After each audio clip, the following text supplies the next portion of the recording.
જ્યાં ભજન છે ને બાપુ અહીંયા વાતું પડી છે, એમ નામ ભજન બને નહીં. અને જો એમ નામ બનતું હોત તો અત્યારે વિજ્ઞાનનો યુગ છે, એક ભજન બનાવીને બજારમાં મૂકો જો હાલે તો નો હાલે. આ દાસી જીવણ ભીમ સાહેબ મળ્યા ને 18માં ગુરુ હતા એના, 17 ગુરુ સુધી નક્કી ન થયું. આપણે એક ગુરુના ઠેકાણા નથી, શું આપણે લઈ શકવાના?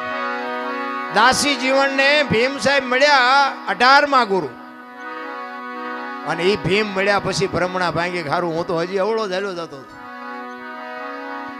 તો આપણે એક ગુરુ હોય ને એ ગુરુ પછી આપણા માથા ભાંગે વાવ, શું આપણે લેવું?